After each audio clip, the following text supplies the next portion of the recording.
Na swali ni kwamba kwa nini Kisii?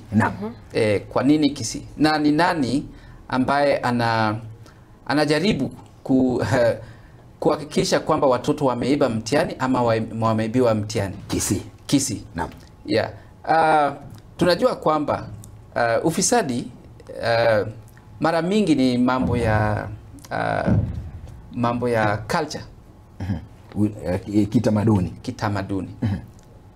Huenda kuna watu wengi Kisii ambao wanaamini kwamba lazima wachukue shortcut, hata kama wamesoma, lakini lazima wachukue shortcut kidogo, njia ya mkato kidogo. Naam. Inaweza kuwa ni mambo ya culture. Ya pili, unaweza pata kwamba kuna wale wana take advantage. Naam. Wana take advantage kwamba hii ni eneo letu, tunataka watu wetu wapite, wawe madaktari wengi. Unajua mambo kama hayo. So wanachukua hiyo advantage ya kikabila kwamba kabila letu liendelee kimasomo. Lakini kuna stakeholders katika mambo ya mitihani. Tunao wazazi, tunao walimu, tunao examination administrators, na tunao pia wale viongozi wa NEC na wale wamesimamia idara ya elimu huko juu.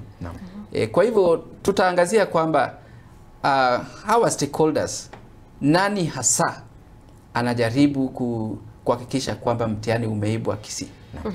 Tuanze na wanafunzi. Unajua wanafunzi wamefundishwa tayari. Wamesoma, wamerevise ya kutosha. Kwa nini sasa waibe mtihani? Kuna wakati mwingine unapata wazazi wanachanga pesa, ama watoto wenyewe wanachanga pesa, wanapea mwalimu ama wanapea, unajua, watu ambao wanaweza wasaidia kununua mtihani. Kwa hivyo ni hali isiyo nzuri sana kama Kisii. Inaweza kuwa ni kwamba ndio mahali watu wanaamini kwamba lazima wachange pesa waibe mtihani, ndivyo waendelee.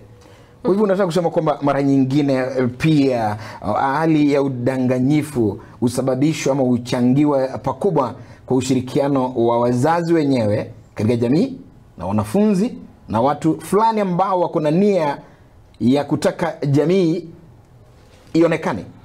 Ndio unataka kusema? Inawezekana. Naam. Inawezekana.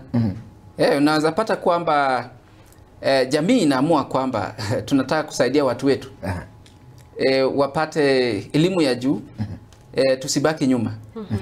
Utapata kwamba watu wanasema sisi it's our turn. It's our turn to eat. It's our turn to shine. Hiyo inawezekana. Na ndio maana nakuambia kwamba mambo ya utamaduni, mambo ya tradition, mambo ya culture, inafaa tubadilishe, tuwe na culture ya hard work.